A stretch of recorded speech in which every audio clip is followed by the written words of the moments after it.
Hello? Hello everyone, good evening.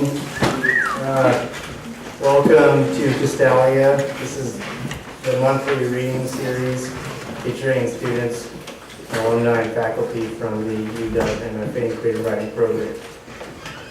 Tonight we'll have three student readers, a brief intermission. How many minutes? 10. 10-minute intermission. Or maybe less. Maybe equal to or lesser than 10 minutes. And one reading each from a graduate of the program and a member of the faculty.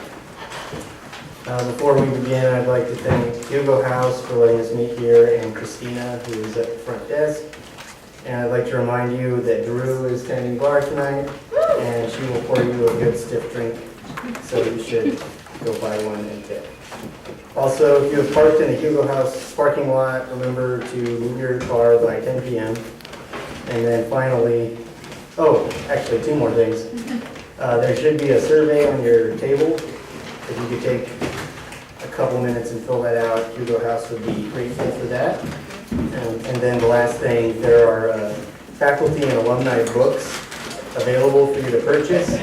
If you just talk to Ty in the back of the room, he's back there somewhere, I think, and you can get one during intermission or after the reading.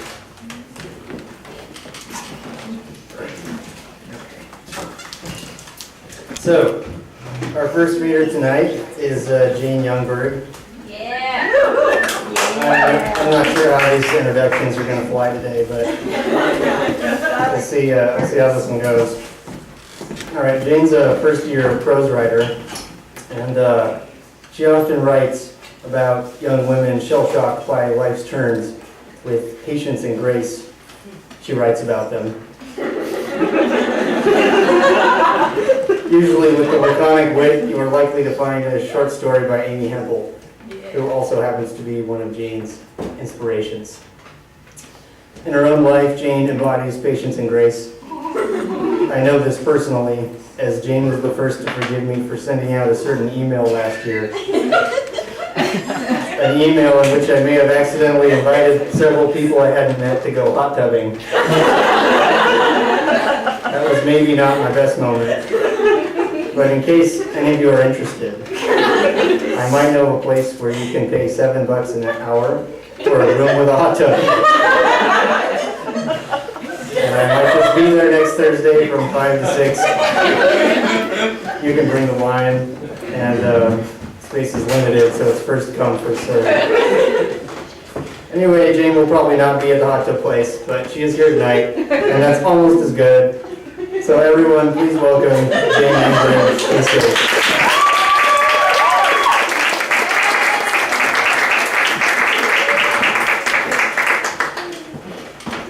Well, thank you so much, Tim, for that amazing introduction. And I want to thank you all for having the patience and grace as we suffered through the buses to get here in time for you guys tonight. So I'm going to be reading a short story for you guys. It is entitled Better Than, and like many of my short stories, it is extremely loosely based in truth, but there's still some truth in it nonetheless. So, Better Than. Saturday morning, I wake up to Nina knocking on my door and climbing into bed. I tell her to be careful as she crinkles the crossword book I'd fallen asleep holding. Her hair feels damp still. Her face feels hot. A boy she'd known well in college has been found dead in his apartment. Dead, not dying, not flailing, just dead. We've been binging this show lately, Nina and I, this hospital show with enough actors playing doctors to staff a real trauma center. Men and women come in with things that look like head colds or lupus and turn out to be something else entirely. Rarely do they die. The king of the diagnosticians is the king of them all, the physical embodiment of a god complex. His body is weak, but his brain is a champion, a thoroughbred head chef chess master. For weeks, Nina and I have been watching him fall deeper in love with his lady doctor boss. It's heartfelt stuff, the change a woman can make in a man and all that. Just the week before drinking and making our weekly batch of roommate cookie dough, Nina turned to me and said, "You know, Compared to last winter, I think we're doing just fine. Sure, I said, crying. Compared to dog shit, anything's just fine. I'm sick of comparing one thing to another. One man's trash is another man's treasure. One girl's loss is another girl's gain. All week long, I tally the accomplishments of 17-year-olds, generating scores from the sum of their quantifiable skills. It's supposed to eliminate judgment calls from the whole process, so you don't have to weigh the value of a girl from Medford with a 4.0 against a boy from Fargo with a 3.8. All it takes away is guilt for the one who finally stamps yes or no on the file. Way before I moved into Nina's little 2-bedroom at the top of the hill, back when we were just college friends drinking beers at bars, Nina and I would watch girls scoping out men and laugh as they tugged at their scoop necks to better their odds, hoping just a little more cleave might bump them from a 7 to an 8. We were better, we thought, for not trying. Even then, we knew. Men. Ask Nina for her prognosis and she'll tell you. Not just love a man and he'll break your heart, but love a man and he'll die. First, her father, who spent his last 5 years fighting the ever-hardening chrysalis of ALS as it closed around him. Now Ben, who got her through years of physics problem sets and played accompaniment when she sang Sondheim at student cabarets, who cooked her pumpkin pies when she couldn't bear to go home to a shrunken family Thanksgiving. The whole time I've known her, 9 years now, 9 years next August, she's always been the one to break up. Even when they loved her a lot, even when the sex was great and they paid for dinners without expecting a handjob on the way home, she'd find something to stack the deck against them. Nothing over a year, nothing too close or too warm. It doesn't take an advanced degree to know that ripping Band-Aids off others is a hell of a lot easier than suturing yourself. When Matt called it quits on me and walked out, he let Nina know first. She picked me off the floor and packed her car with my shit, and just like that, we were roommates. She asked no questions but, "What'd you eat today?" In the months that followed, she shuffled the divorce papers between us, deemed the coffee table mine and the office furniture his. On nights when I couldn't handle the sound of my own breathing, she bumped up the volume on her laptop and let me listen to her British murder mysteries through the wall. 1 year later, and what have I gained? Wrinkles. That's the answer that makes Nina laugh. This is the year it'll all come together, we'd read in her horoscope just weeks before. For me, this is the year to keep that great sense of calm. All I can say anymore is, oh honey. My brother's girlfriend leaves for good on New Year's. Oh honey. My cubicle mate's test results come back positive. Oh honey. Now Nina can't even cry, it hurts so much, and I'm stuck in the same old loop. A head pat, a long hug. They're supposed to feel like things. I feel like I'm stroking a dog, its sleeping side heaving with breath, but otherwise unmoved. The therapist I see these days says to imagine advising a friend in need. How would I comfort her? What would I offer as warmth and support? What's unspoken is why can't I use these tools on myself? No need to imagine Nina now. Garnier Fructis shampoo and conditioner, warm and damp and sad, wearing old collegiate sweats that wrinkle around her like a half-shed skin. A compassionate person would call her a bird, some species of dove. A compassionate person would feed her and make sure her wings still worked. Porphyria, warfarin, hemochromatosis. These are words we've learned over 6.5 seasons with Man-Child Doctor. Their syllables lull us. In the beginning, we just wanted to sleep. We needed something without gunshots, without last-minute car chases and sirens to wake us up if we nodded off. The episodes themselves are a comfort in their oh-so-predictable arc. Presentation of symptoms, misdiagnosis, worsening, another bad call.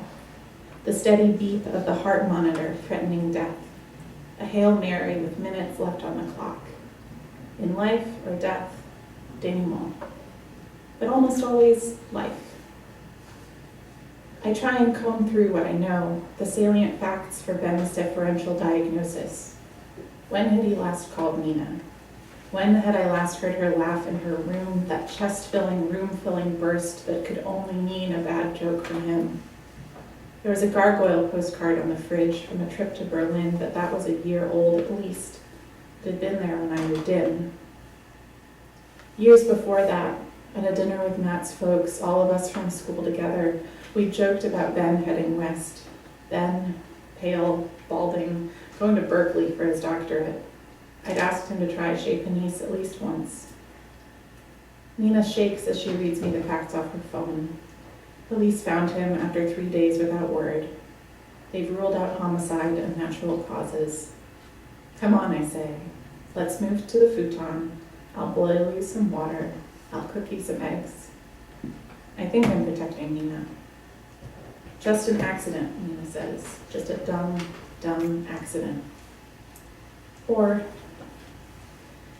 at work, I sort through the best and the brightest. They're 17, their lives are open roads, yet they seem so sure of their way.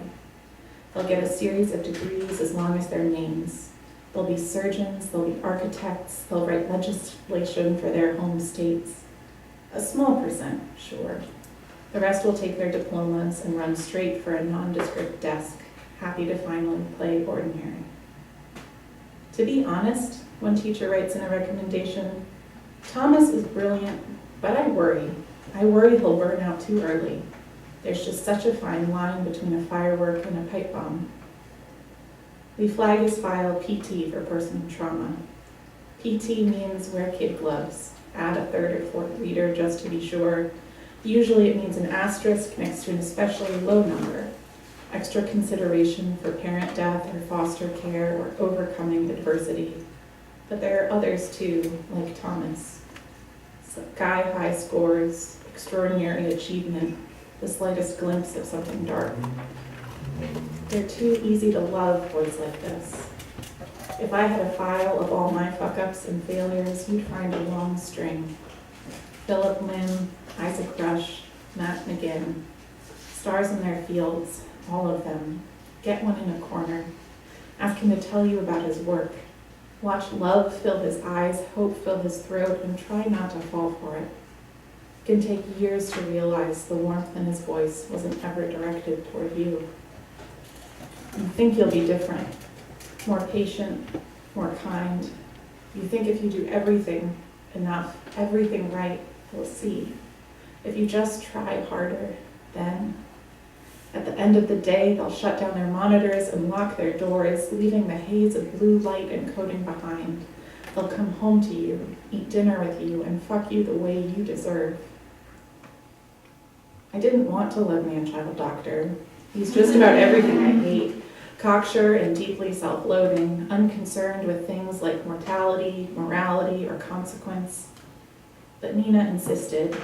She'd watched some of it with her father and brother back in Montana when it first aired, just a handful of episodes, and she made a good case. You'll fall for him, she said at the time. You'll hate him at first, but in time you'll come around. And season by season, I did. Around and around and around. We stand in the kitchen, my spoon in a peanut butter jar, hers in Nutella, eggs abandoned. The sky outside is almost light, almost not that impossible Cambridge gray. There could be life out there, goodness. Instead, out comes the laptop. Nina keeps mumbling that she should sleep some so I can have my day, but what does that even mean?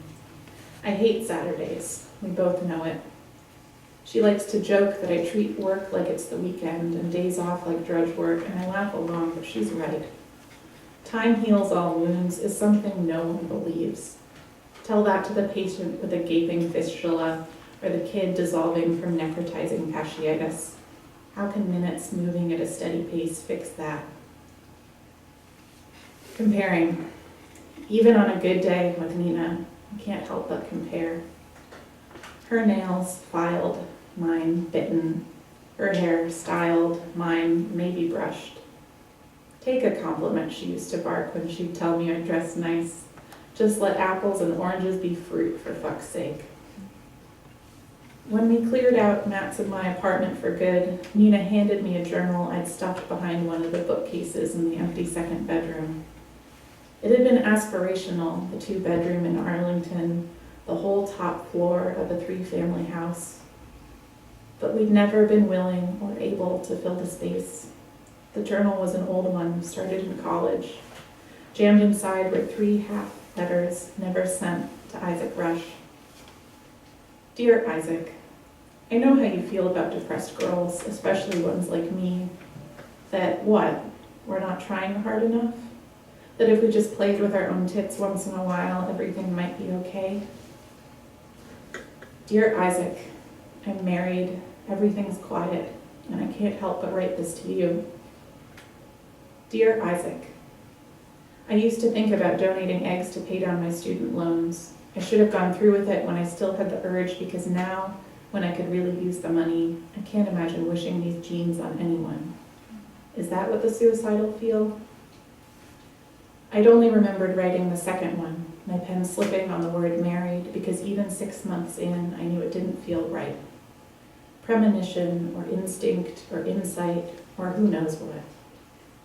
Those tremors didn't keep me from feeling blindsided when Matt walked out the door, a shock like a face full of snow. Pain happens because you care, lady doctor tells brilliant man-child doctor. They have been sleeping together, these two, and can't anymore because he avoids pain and she cares too much. It's simple when you think about it. A bad match from the start. Nina stirs on the couch next to me. She knows how invested I've gotten. She knows how quiet I've grown. What do I learn in therapy? Don't turn to your mother. Don't turn on yourself. When the radio starts playing with dusky-voiced men, the ones with steel guitars who sing about horizons unburdened, it's okay to switch it off. Nothing can hold you forever, not even rock. The earth is not a solid sphere, but a series of plates. What looks steady and heavy might just float. Those last two I stole from Nina's lesson planner, but you get the gist. Nothing will ever be simple again, brilliant man-child doctor tells one of his proteges as she quits. He means that she'll never be able to see things the same, that she'll never think in the black and white moral code she once did. She's just amputated the cancerous limb of a 15-year-old girl trying to sail around the world. Nina hits the pause button, grateful. It's long after midnight.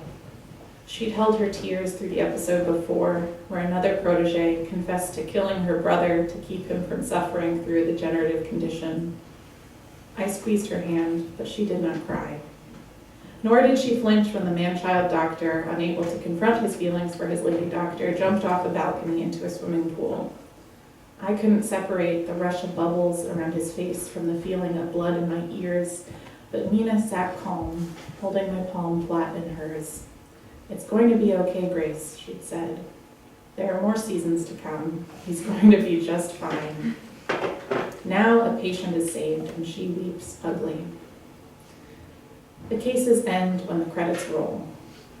But imagine otherwise. Imagine 2 years from now when that precocious one-armed teenager began to apply to college. Maybe she'd choose to write her Common App statement about her one true love. Sailing. It's a frequent topic, shorthand for money and parents that care. Each time an essay with a boat hits my desk, I roll my eyes. But that's the pessimism at work. If she truly got it, if she truly wanted to prove she'd overcome adversity, she'd start where the episode ends. With what comes after shock, after leaping and the surface is once again still. With what comes after waking up to find a stump where you'd always had an arm. Thank you so much.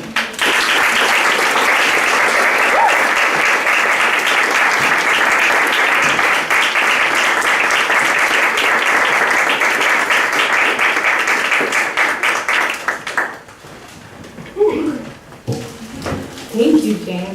That was amazing. I have to pull myself together a little bit. Or maybe I should just let myself go because Erin McCoy is our next reader tonight. Let me back up. I have to say I'm really thrilled that we get to hold Castalia at Hugo House. It's this amazing historic place. It might be a little old and creaky, and the air conditioning and heat may not work perfectly all the time, but But it's been here since 1997 on Capitol Hill. It's about to move to First Hill in the back here. But we're here in this historic building now, where actually prior to Hugo House, it was a mortuary. Yeah. And in fact, according to local lore, Jimi Hendrix was laid out here. So sometimes when I'm here at a reading, I start to feel a little strange. something intangible, something maybe just beyond this world. Something rather supernatural exists in this space. And how fitting for Erin McCoy's work, which often traces the supernatural pulses through gritty landscapes in haunting poems. Whether set in the foothills of the Appalachian Mountains in her native Kentucky, or in the far-flung islands of Indonesia where she was a Fulbright Fellow, when I read Erin's work, I feel an extrasensory presence. There are the ghosts of people and animals, of rivers run dry, of colonial specters abandoned in the soil beneath today's farmlands and cities. Erin's work has been published in Diagram and elsewhere. She's a second-year poet in the MFA program at UW, where she's also simultaneously pursuing her MA in Hispanic Studies. Talk about ghosting. So please welcome Erin McCoy.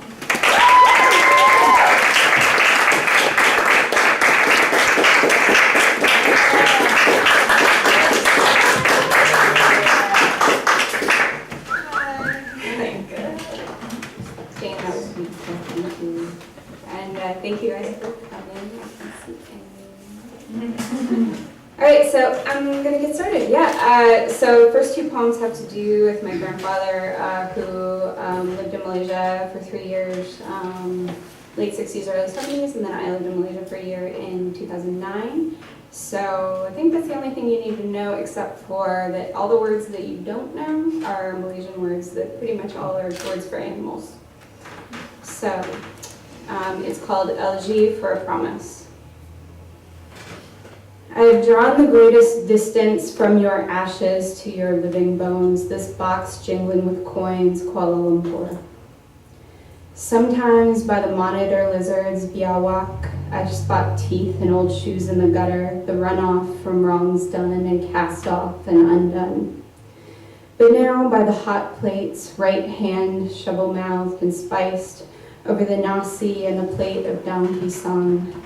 I wonder where has my search gone, replaced by diesel fumes and fish bones, stinking resentment, rotting syrup, exhaustion from the swelter. I've fattened off mowed grass salads from the tongues of angry Americans and their sidecars with their righteous wrists and wit.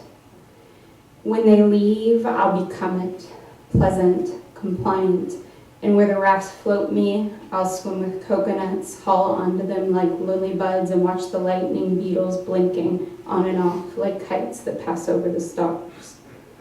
I'll know that I don't know where you are, with the squid satay and Singapore bulb dangled alleyways, or with the stilt homes and the latticework handrails, with the steel bright and fish ribbed towers, larong wound around their toes like snakes. By the Strait of Malacca, I'll never see one day, where you tilted her ashes into the wind, a chromosomal sail, where I should have poured the soil from your hole in the garden corner. But then to leave shreds of our bodies where every gasp for even breath occurred, I'd leave a vein under hoof where the violet-skinned herds of kedpao nestle at the brink of the road.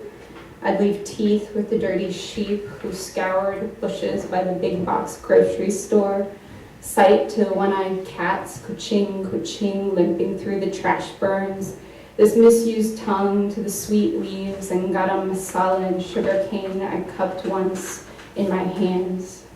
I thought I could taste them. An acrid self-negation, the still twitching mustard seeds from a family that has lost no one. Kisa Gosami will have her reborn son. But that's tomorrow. Today, I am a glutton. Biawak Kedbao, you don't make promises so that you won't now unlearn the words you spoke as I know I must. Kambing, Kuching, hear the children from the kampong snatch the cat up, cradle it, its tail mange-stumped at end but not yet. Alright, second poem, also my grandfather who lived in Africa and Asia for most of his life, so you're in the background there. On airports. He flew out on days, he flew back in deep night. With my sister, I napped on the airport stairs in fluorescent light. The beige carpets wore to my shape like one more stuffed dog. The pill windows trundled paper bright gateward. Again away, I clutched his hat or his overcoat. It rippled down over my shoes like a snowdrift.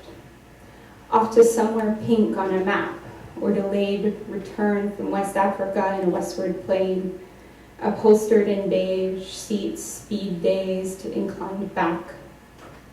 That's how I dreamed it, that he was midair, smoking cigarettes by the coffee pot while it refilled, my first worshipped image.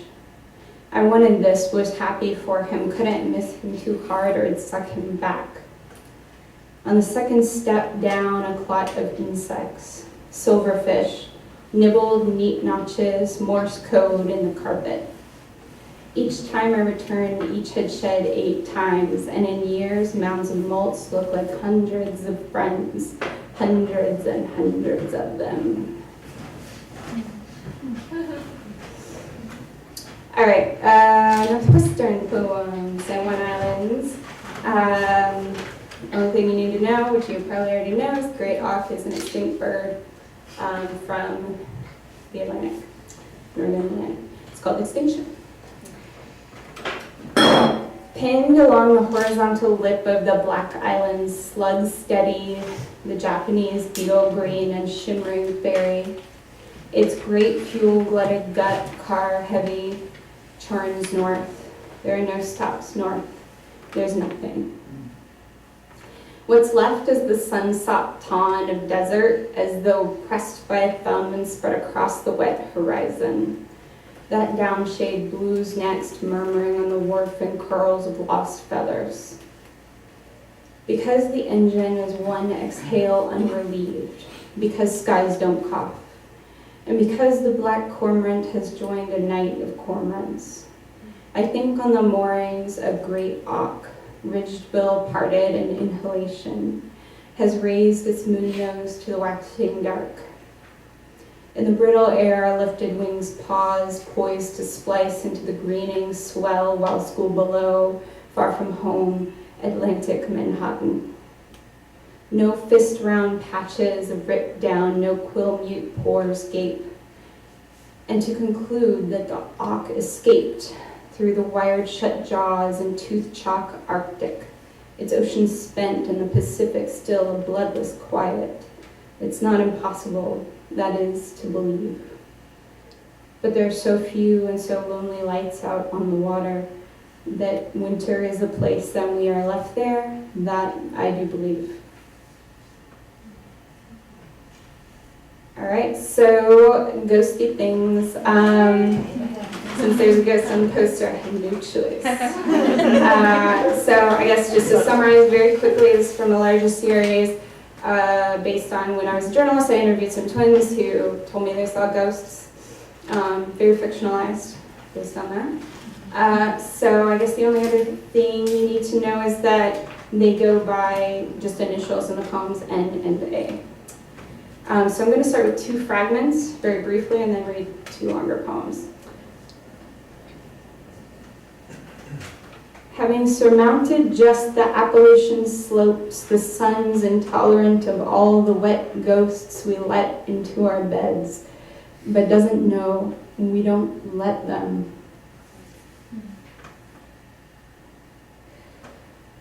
Night times, day times, knocks along the upper floor, first fingers, flickered bulbs, then cheeks, then more, then 20 that day, heaps of heat, stinks of clay, fertilizer, starred the floor, drafts and dried dregs of ice, cracked like winter in the windows. Ghost joints squealed with rust like winter in the hinges does, and me and her retwinned and breathless, clutched together as they flooded, all of them to beg us, beg us. So this is a full poem. This is where N speaks about her sister A. Just so you know, A has early onset arthritis, which happens to children, and that makes one of her shoulders slump, but there's some question as to what's actually causing the symptoms. It's called vault. Night curled too tight around her, left her in the posture of knots. Every morning she hobbled slower to the sink. It was like tacks from our school corkboard wedged into my spine to see her. I abhorred her. It was exhausting to have to be her. For months her knees snapped up into her sternum and I crawled out of bed to unbend her. Hand wide prints of ice goose pimpled her arms. We were 10. The sight hadn't yet grinned from its translucent, gap-toothed and starving crowd of apparitions. The nights were quiet except for her torquing. That word from school, torque, represented by the letter tau, which symbolizes resurrection, which I know now, because one ghost, the redwood kind, is blind and speaks in symbols, sound words for the look of things it knows by texture. It says tau looks like an aortal thump and that I do too. It says I make my sister sick, that in the womb I knew how to knot her up because my mind was fist tight, invisible. I said I tried to unknot her every night but wasn't able. But sometimes these days I think her hair smells like sweet oranges. I want to be the basket to collect her in. I gave up peeling her apart when at 12 arthritis set in, and I coil around her in the dark, though that must make me darkness. Okay, last one. Imposter is the title. A speaks to her sister A, the one with the shoulder. Imposter. The doctor says you don't remember. Well, I remember. From the start, 5 fingers on each hand, 10 on each body. Your phalanges hardening, but I am weak-wristed, never monkey-barred, a twitch in my spine, quiver early in my eyes corner. We said we, even when my left shoulder slumped, the calcium straw sucked, and maybe it was your fault. That's what all my night ghosts say, the ones that peek behind them to see if you're coming. Sometimes I think since they came first to me, I lied, said that man rotted and ham pain came first. That since before we were born, you've pressed too close against me, that they came to warn. In our whole lives, just 5 minutes apart, you spread your arms and tugged at the spacious womb around you, pressed the tops of your hands together in an unprayer. Rumor is you snagged something in the amniotic sac that a ghost swum into your mouth, now inhabits it. I see it when you slurp your soup and don't see me looking up from it, when you close your eyes to count and don't smile at all the evens. My first girl ghost in matted robe, I keep her, because she points to her belly and flees you. I could release her, but I don't want to. She smells like my pillow at dawn, like I do.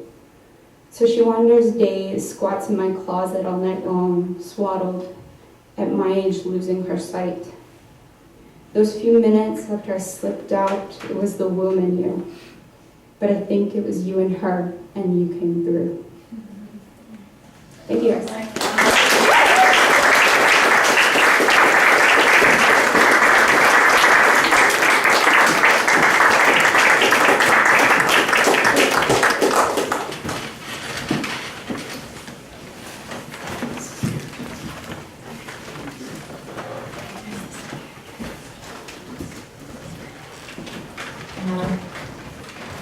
Thanks, Erin. Got rolled. Okay, our next reader is second-year prose writer Patrick Runyon. And though he says he draws inspiration from Mary Gaitskill's acidic collection of stories, Bad Behavior, I'm not at all convinced that this book is entirely responsible for the bizarre and wildly creative and hilarious stories that Patrick writes. His fictional world is full of assholes, both figurative and literal, where computer programmers sabotage each other's hard drives with pornography, and where the uninvited guest shows up to the party and burns down the house. Only in a Patrick Runyon story would you find a multiple personality narrating his own sexual encounter with an alien named Gary. Only in a Patrick Runyon story would a woman enter a pet store hoping to buy a dog and then take home the cashier, who also happens to be a cat. It's amazing. I don't know what Patrick is going to read tonight, but I'm sure it will leave a lasting impression. Patrick, take it away.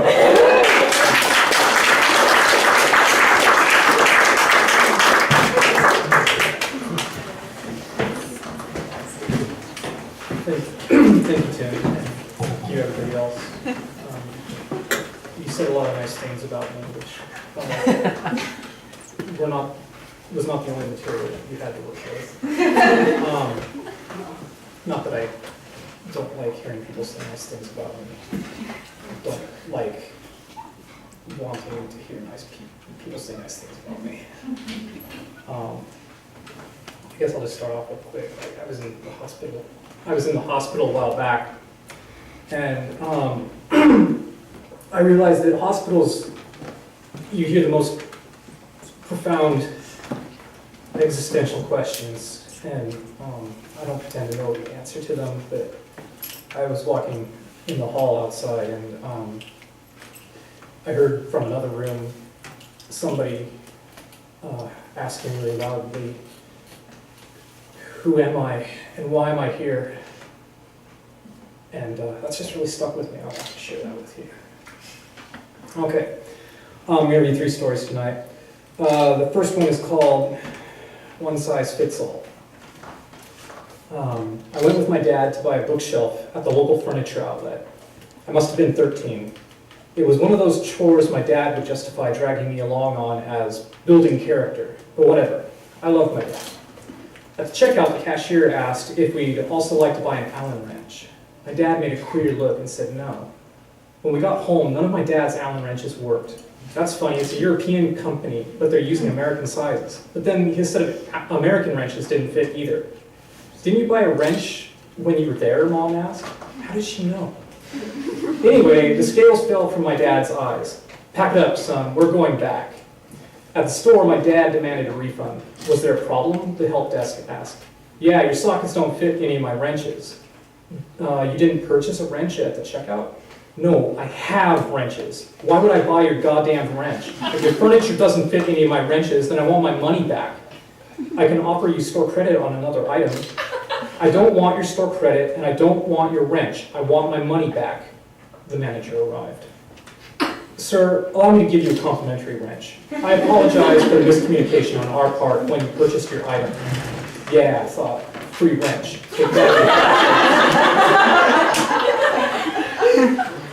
Dad took the wrench, and I carried the bookshelf back to the pickup. It was late afternoon. We fastened our seatbelts, and I said, "We won, Dad." He didn't look at me and turned the key in the ignition. The air conditioner blasted on, filling the cabin with the smell of Freon and dry sweat. "No, we didn't," he said. "We never even stood a chance." This next story is called President Stevenson. My husband's factory exploded and he suffered a head injury. When he opened his eyes, he was no longer my husband, but President Adlai Stevenson. Thus began my tempestuous love affair with the sitting president of the United States. The people elected him to reform America. I told him to start by reforming my sex life. Presidential sex is much better than civil sex. Yes, Mr. President. I sucked the words in and out of my mouth. I filleted them. He blushed at my shameless passion, but still he was proud. And he should be. That's all I ever wanted my husband to be in the moments he made me feel like this. Afterwards, he demands to know where the meeting with the Subcommittee on Economic Policy is scheduled to be held. I told him where it always is, the front living room. His poker buddies come by, and I warn them with my eyes, don't any one of you dare ruin this for me. I know where you live. I know your wives. President Stevenson is a great man, and they are jealous senators. They are jealous because, unlike them, he believes he is great. He wins their money, but tells them not to despair. He will give the proceeds back to the taxpayers. I spend it on new lingerie. He's none the wiser, but he has wisdom beyond anything they or my husband ever had. When we go out, people take notice. We are the talk of the town. At dinner, he rubs his chin and thinks about the concerned faces he's seen. I take his hand and tell him not to worry. President Stevenson smiles back knowingly. He smiles because I know, and he knows. We both know. He'll win re-election. All right, this is my last one. It's called Lost Pencil. When I recall the things I've lost, I tend to think about objects from my childhood. Like the old Krugerrand my grandpa gave me when I was 7, and which I immediately lost. I knew just enough by then to know not to tell my parents. I found it again when I was 10, while idly exploring the deepest crevices of the couch beyond the normal cushions. What joy I felt. I vowed never to lose it a second time and put it in a special place. Not with all the other hundreds of international coins in my coin collection box, but some were special and now totally forgotten. This is a lesson I still struggle with today. Don't put things in special places. Put them where they belong. Instead of the things I've lost, I'd rather remember something I'd lost that I took back. The Krugerrand comes close, but I recovered it by mistake. I may yet recover it again by the same means. But this is different. I had this gray pencil with pink stegosauruses on it that my next door neighbor gave me when I was 12. I kept it on my desk at home even after he moved away. It was the sort of thing I was a little too old for, and he was a little too old for it too, which is one reason he gave it to me. One morning, my freshman year of high school, I needed another pencil since, yet again, my old one had been stolen from me on the bus. I shouldn't have taken my friend's pencil, but what can I say? It's one of those poor decisions you make at 7 in the morning before you've had a chance to eat your blueberry muffin. I lost it. Then, a week later, I saw John Ryder doodling with it in French class. I told him it was my pencil. He said, how did I know? Why would I lie about a pencil? And yeah, I know he would. I told him it was my pencil, and I told him to give it to me. He refused. I wasn't popular at school. I was ridiculed behind my back for wearing Hawaiian shirts. I was still a kid. I liked Hawaii. Of course I wore Hawaiian shirts. I followed Ryder out of the classroom to his locker. That's my pencil. Give it to me. I was not plaintive, but there was only one acceptable outcome for me. That pencil was nothing to him. It meant something to me. Every time he touched that pencil, it was like he was touching my friend, polluting our past. I wouldn't tolerate it. I would follow him to the ends of all the hallways, in all the horrible high schools of earth, in as many Hawaiian shirts as necessary, just to get his hands off of it. And as much as John Ryder and people like him enjoyed humiliating me and stealing my pencils, they'd realize that even they sometimes wanted to be left alone and just go to school. But I would be there every day at his locker to say, give me my pencil, and nothing he or anyone else did to me would make me go away. I didn't say this, I felt it, and he felt it too, so he said fine. It was just a pencil, and he gave it back to me. You know, he told me, the sound of your voice is the most annoying sound in the world. That's why no one likes you. But I had the pencil. I went back to being a kid who just wanted to go to school and be left alone. But I had that pencil. My freshman year, I had no real friends. Actually, throughout high school, my friendships would be perfunctory and cursory. But my next door neighbor, who moved away the year before, was my friend. He was my best friend. He was a year younger than me, though 2 years behind me in school. My parents were the kind who enrolled their kid in school a year early. When I was 10, together we stuck leafy branches in our butt cracks and ran around the backyard shouting, I'm a peacock! I'm a peacock! He then upped the ante and ran naked through the front yard. I'm a peacock! I'm a peacock! I've never done that with anyone since. A few years later, we started to build a shared fort along our back fence. We fought sometimes. The day before he told me he was moving, we'd fought. His parents told him to make up with me. The news was too important. They called my parents, and my parents didn't tell me anything but made me go outside. So I put a flashlight in a jack-o'-lantern and laid it on the fence scaffold. Finishing the fort before he left would become our goal for the rest of the year. He came out to see me. That's when he gave me the pencil. He gave it to me on his own. It wasn't a birthday gift paid for by his parents. It was just one of those dumb objects that pass between people. I knew he picked it because Stegosaurus had been his favorite. I still have that pencil somewhere, though I've forgotten where it is. Thank you.